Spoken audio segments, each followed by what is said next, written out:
नमस्कार दोस्तों, कैसे हैं आप सभी लोग। स्वागत है आपका हमारे इस YouTube चैनल पर। पिछली वीडियो में हमने परीक्षा पे चर्चा सीरीज की शुरुआत की है। उसी सीरीज का सेकंड वीडियो में आपके सामने लेकर आया। पिछले वीडियो में हमने 2 प्रश्नों के जवाब दिए थे जो माननीय मोदी जी ने बच्चों को दिए परीक्षा के विषय में। आज 3 प्रश्नों के उत्तर मैं आपको देने वाला हूं जो आपने शायद उस वीडियो में नहीं सुने। पहला प्रश्न जो बच्चों ने पूछा मोदी जी से, और स्टूडेंट्स भी चाहते थे कि ये सारे प्रश्न उनके सामने आए, तो पहला प्रश्न जो बच्चों ने पूछा था वो प्रश्न आज की वीडियो का कि क्या चीटिंग करना सही है या गलत है, चीटिंग को कैसे अवॉइड करें, how can I avoid unfair means. ये प्रश्न पूछा था बच्चों ने कि किस तरीके से जो गलत साधन है उनका प्रयोग करने से हम बचें। ये क्वेश्चन था। दूसरा क्वेश्चन जो पूछा गया था मोदी जी से आज की इस वीडियो में, जो मैं आपको बताने वाला हूं, वो था कि कौन सा काम ज्यादा अच्छा है, स्मार्ट वर्क और हार्ड वर्क, या दोनों को मिलाकर ही करें, किस तरीके से हमको सफलता मिल सकती है। एंड द थर्ड वन कि अगर हम एक औसत विद्यार्थी हैं, अगर हम एक स्टूडेंट ऐसे हैं जो एवरेज स्टूडेंट है, जो पढ़ाई में उतने ठीक नहीं है जितने बाकी अदर बच्चे हैं, तो क्या करें, अपना रिजल्ट हम कैसे अच्छा बनाएं। इन तीनों प्रश्नों के जवाब आपको इस वीडियो में मिलने वाले हैं।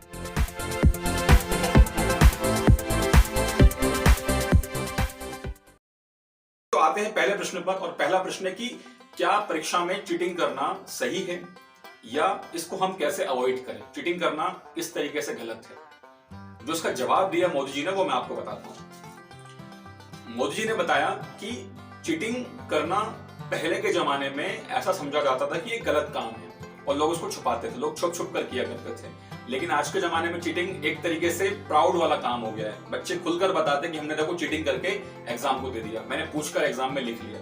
मतलब आज ये प्राउड वाला काम हो गया, इस पर हम गर्व करते हैं। पर दोस्तों, मोदी जी ने जो बताया वो बहुत ही काम की बात है कि आप जीवन में केवल 10th और 12th का एग्जाम नहीं देने वाले हैं, बल्कि आपको जीवन में कई सारे एग्जाम्स देने हैं। आप इस 1-2 एग्जाम को चीटिंग करके पास तो हो जाएंगे, पर जिंदगी में कैसे पास होंगे, आप जिंदगी में फेल हो जाएंगे, क्योंकि आपके पास कोई नॉलेज ही नहीं होगा और बिना नॉलेज के आप जिंदगी में सरवाइव नहीं कर पाएंगे। तो इसलिए चीटिंग के भरोसे ना रहें। चीटिंग करना आपके लिए अभी लगता है कि ठीक होगा, आप एग्जाम पास कर लेंगे, लेकिन आगे आपको बहुत दिक्कतें हैं। और कुछ बच्चे ऐसे हैं जो बेचारे बहुत मेहनत करते हैं और उन्हें लगता है कि यार ये मेरा फ्रेंड है, वो चीटिंग करके पास हो जाता है और वो आगे निकल जाता है, उसके परसेंटेज मुझसे ज्यादा होते हैं। तो ऐसे बच्चों को भी मोदी जी ने एक सलाह दी कि आप इससे घबराएं नहीं, क्योंकि अभी वो इस एग्जाम में 2-3 नंबर आपसे ज्यादा ला सकता है, लेकिन नॉलेज के मामले में आप ही आगे होंगे और जिंदगी की परीक्षाओं में आप ही पास होंगे अन्य बच्चों की तुलनाओं में।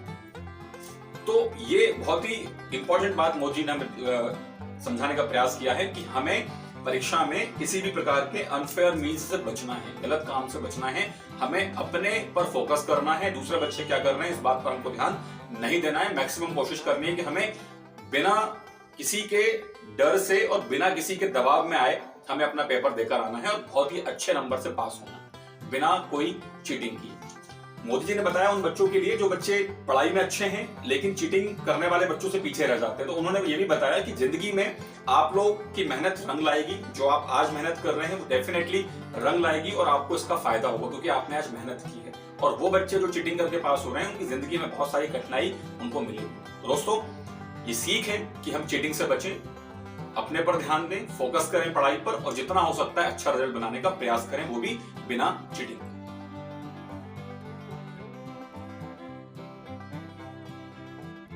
चलिए, तो आपका दूसरा सवाल यह था कि हार्ड वर्क करें या स्मार्ट वर्क करें या दोनों ही करें। और जनरली ये क्लास में मौजूद हर बच्चे का सवाल होता है।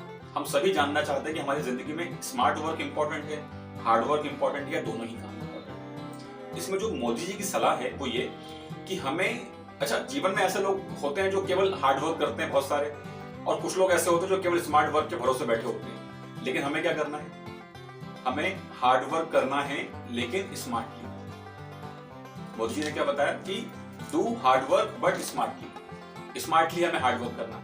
यहां मैं एक बात अपनी तरफ से भी ऐड करना चाहूंगा कि आप देखते होंगे कि एक मजदूर दिन भर में बहुत मेहनत करता है, यानी हम एक मजदूर से ज्यादा मेहनत नहीं कर सकते। अगर हम हार्ड वर्क की बात करें तो हम एक मजदूर से ज्यादा हार्ड वर्क नहीं कर सकते। वो बहुत हार्ड वर्क करता है दिन भर, धूप हो, गर्मी हो, बरसात का मौसम हो, सर्दी हो, कुछ भी हो, उसे हार्ड वर्क करना रहता है। लेकिन आप देखेंगे कि वो आज भी गड्ढे खोद रहा है और कल भी उसे गड्ढे ही खोदने हैं। तो केवल हार्ड वर्क से काम नहीं चलेगा, उसे स्मार्ट वर्क भी करना होगा, तब जाके वो मजदूर से सुपरवाइजर और ठेकेदार बन सकता है। दोस्तों यही हमें भी करना है कि केवल हार्ड वर्क के भरोसे ना बैठे रहें। आपको लगता है कि हम बहुत सारी किताबें बस पढ़ लेंगे तो हमारा काम हो जाना है और हम अच्छा रिजल्ट बना लेंगे, ऐसा होगा नहीं। आपको स्मार्टली हार्ड वर्क करना है, केवल हार्ड वर्क से काम नहीं चलेगा। स्मार्टली हार्ड वर्क का मतलब क्या है? आप उन्हीं काम पर ध्यान दें जो काम आपके लिए इंपॉर्टेंट है। अगर आप सोचेंगे कि मैं सारे के सारे काम कर लूं तो वो पॉसिबल नहीं, आप सारे काम नहीं कर सकते। हर काम अगर आप ही करेंगे तो फिर बाकी काम जो बाकी लोग हैं वो क्या करेंगे? इसीलिए आप उन विषयों पर, उन बातों पर ध्यान दें जो आपके लिए इंपॉर्टेंट है, जिनमें आप ज्यादा बेहतर कर सकते हैं। आप उन चीजों पर फोकस करेंगे तो क्या होगा? आप बाकी चीजों से बचेंगे, आपको बहुत ज्यादा मेहनत नहीं करनी पड़ेगी और कम मेहनत में आप अच्छा काम कर पाएंगे। और यही स्टडी में भी होता है। आप उन सारे चीजों को ना पढ़ें जो आपको लगता है कि इंपॉर्टेंट नहीं है या शायद हमारे काम की नहीं है। ऐसे विषयों पर ध्यान दें, ऐसे टॉपिक्स पर ध्यान दें जो हमारे एग्जाम में पूछे जाने वाले विषयों में सबसे ज्यादा इंपॉर्टेंट माने जाते हैं। स्मार्टली पढ़ें, कम समय में अच्छी पढ़ाई कर पाएंगे और कम समय में भी अच्छा रिजल्ट बना लेंगे। फरवरी आ चुकी है और अब अगले महीने एग्जाम है। आज भी कई बच्चों के मन में सवाल है कि सर अभी तक पढ़ाई नहीं की है, किस तरीके से शुरुआत करें? तो आज से शुरुआत करें। आज से भी आप अगर स्मार्टली हार्ड वर्क करेंगे तो डेफिनेटली आपका रिजल्ट बहुत बहुत बहुत अच्छा बनेगा। ये माननीय मोदी जी की सलाह है।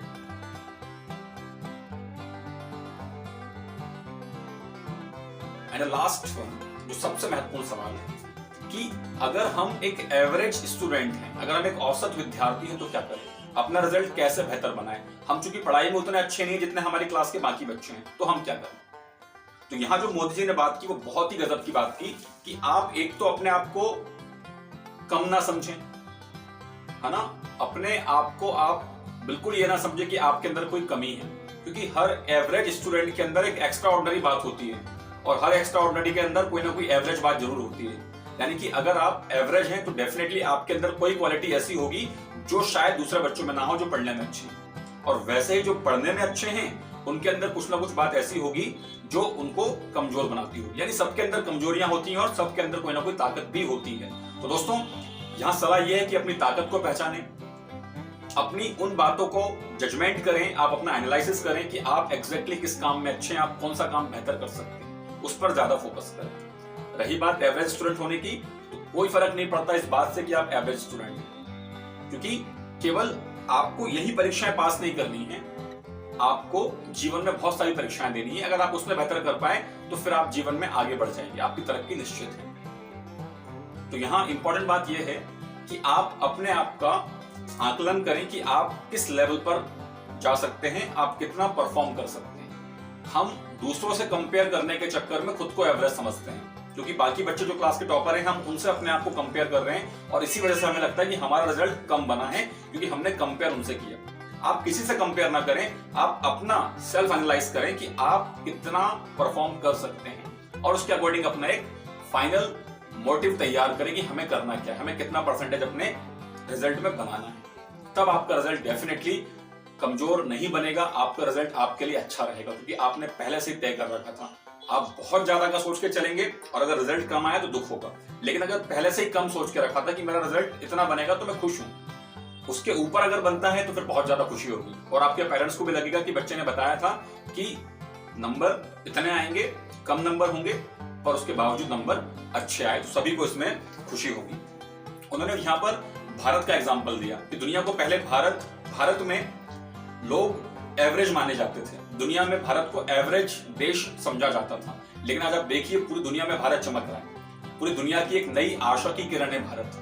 ऐसा माना जाता है, ऐसा लोग कहते हैं आलोचना के रूप में कि माननीय मोदी जी को इकोनॉमिक्स नहीं आती, वो देश कैसे चलाएंगे, अर्थव्यवस्था के बारे में कोई जानकारी नहीं, ऐसे भी उनके बारे में कहा जाता है। लेकिन हम सीखते सीखते धीरे धीरे करके ही चीजों को समझ पाते हैं और आगे बढ़ पाते हैं। इसीलिए अपने आप को एवरेज ना समझें, अपनी क्वालिटी को जानें कि आप किस काम में बेहतर हैं, आप किस विषय में अच्छा कर सकते हैं, उस विषय में ज्यादा फोकस करें और जितना हो सकता है दूसरों से अपने आप को कंपेयर करना बंद करें। देन डेफिनेटली आपका रिजल्ट बहुत बहुत बहुत अच्छा होगा। दोस्तों ये 3 प्रश्न जो बहुत ही इंपॉर्टेंट प्रश्न थे और लगभग हर बच्चे के होते हैं, इस वीडियो में मैंने आपसे साझा किए हैं।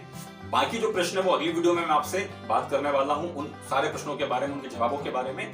तो दोस्तों अगर ये वीडियो आपको पसंद आई है तो इसे दोस्तों के साथ शेयर करें, इसे लाइक करें, वीडियो में कमेंट करके बताएं कि क्या आपको वीडियो पसंद आ रही है, क्या ये प्रश्न और इनके जवाब आपके लिए फायदेमंद हो रहे हैं। चैनल पर अगर आप नए हैं तो सही सब्सक्राइब भी करें। बहुत जल्दी मिलेंगे अगली वीडियो में, तब तक के लिए आपका बहुत बहुत धन्यवाद।